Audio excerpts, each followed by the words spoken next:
बहुत पुरानी बात है। एक गुरु और एक शिष्य थे। वे दोनों बनारस में रहते थे। एक दिन किसी कार्य उज्जैन जा रहे थे। उज्जैन जाते जाते उन्हें रास्ते में ही रात हो गई।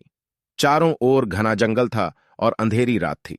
इस तरह रात्रि में जंगल में रुकना सुरक्षित नहीं था। रात होने पर भी दोनों चलते रहे। तभी उन्हें एक गांव दिखा है। गुरु और शिष्य दोनों ही गांव में चले गए। गांव में उन्हें एक झोपड़ी दिखलाई दी। गुरु ने शिष्य से कहा कि आज हम इसी झोपड़ी में रुकेंगे। गुरु और शिष्य दोनों झोपड़ी में गए और झोपड़ी का दरवाजा खटखटाया। झोपड़ी से एक गरीब आदमी बाहर आया और गुरु जी उस व्यक्ति से बोले, हम दोनों बहुत दूर से आ रहे हैं और रात्रि अधिक हो गई है। जंगल में रहना खतरे से खाली नहीं है, इसीलिए हम रात्रि में यहां रुकना चाहते हैं। वह व्यक्तिगत गरीब अवश्य था, किंतु दिल से बहुत नेक इंसान था।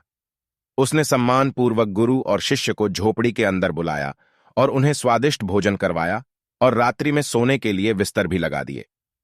भोजन करने के पश्चात गुरुजी ने उस गरीब व्यक्ति से पूछा, तुम्हारा घर तो बहुत छोटा है, किंतु तुम बहुत धनवान हो।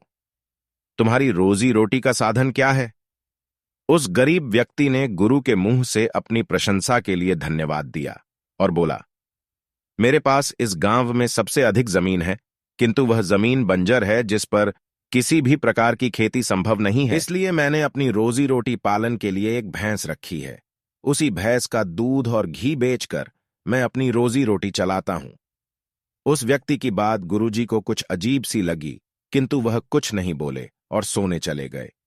देर रात में गुरुजी उठ गए और अपने शिष्य से चलने के लिए कहा। दोनों गरीब व्यक्ति को बिना बताए घर से निकल गए और जाते जाते गुरुजी उसकी भैंस को अपने साथ ले गए। अपने गुरु का यह आचरण शिष्य को अच्छा नहीं लगा और वह बोला, गुरुजी, इस गरीब व्यक्ति के पास रोजी रोटी का यही एकमात्र साधन है। अगर हम इसे ले गए तो यह व्यक्ति अपनी रोजी रोटी कैसे चलाएगा? अपने शिष्य की ऐसी बातें सुनकर गुरुजी मंद मंद मुस्कुराए और शिष्य से बोले, आज से ठीक 10 वर्ष पश्चात तुम इसी स्थान पर आना और इस व्यक्ति से फिर से मुलाकात करना। भोर होने के पहले ही गुरु और शिष्य भैंस लेकर उस गांव से बाहर निकल गए। धीरे धीरे कई वर्ष बीत गए। 10 वर्ष बीतने के पश्चात चेले को गुरुजी की बात याद आई कि उसे फिर से गरीब व्यक्ति के घर जाना है। शिष्य फिर से उसी गांव गया। गांव जाते ही उसने देखा कि जिस स्थान पर झोपड़ी थी, ठीक उसी स्थान पर एक आलीशान मकान बना हुआ है। यह देखकर उसे बड़ा आश्चर्य हुआ।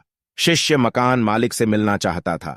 जैसे ही शिष्य मकान के पास गया, उसने उसी गरीब व्यक्ति को देखा, किंतु इस बार गरीब व्यक्ति बहुत अच्छे कपड़े पहने हुआ था और देखने में बहुत ही संपन्न प्रतीत हो रहा था।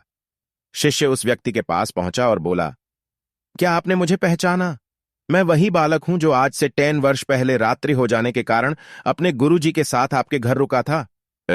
वह व्यक्ति झट से शिष्य की बातें सुनकर उसे पहचान गया और बोला, हाँ, मुझे बहुत अच्छे से याद है। उस रात्रि अगर आप लोग मेरी झोपड़ी में नहीं आए होते तो शायद आज भी मैं उसी दरिद्रता में जी रहा होता।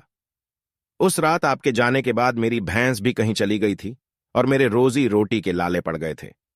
मैंने अपनी बंजर जमीन पर मेहनत की और अथक परिश्रम के पश्चात उस जमीन को उपजाऊ बना लिया और अब उस बंजर जमीन पर मेरी हरी भरी फसलें लहरा रही है।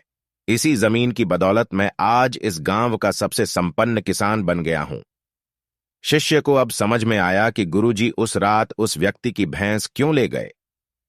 शिष्य के मन में अब अपने गुरु के लिए पहले से भी कई गुना अधिक सम्मान था। शिक्षा। गुरु और शिष्य की इस कहानी से हमें शिक्षा मिलती है कि गुरु द्वारा लिए गए निर्णय देखने में भले ही कठोर लगे, किंतु वो लोगों की भलाई के लिए ही उठाए जाते हैं। Vertical bar.